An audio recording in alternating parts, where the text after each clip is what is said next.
गुजरात में बीजेपी 1998 से पावर में है, 25 साल से पावर में।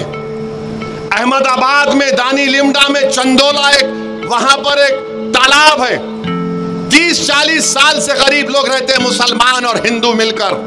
आपको जानकर तकलीफ होगी कि 4000 से लेकर 8000 झोपड़ियों और घरों को तोड़ दिया गया। 4000 से 8000 झोपड़ी और घरों को तोड़ दिया गया। और क्या कहा गया कि यहां पर से बांग्लादेशी निकले हैं। अरे भाई, 25 साल से आप हुकूमत कर रहे हैं।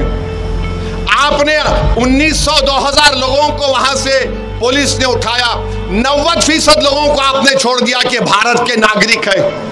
मगर आपने 4000, मीडिया के रिपोर्ट्स है, 4000 से लेकर 8000 के दरमियान झोपड़ी और घरों को तोड़ दिया।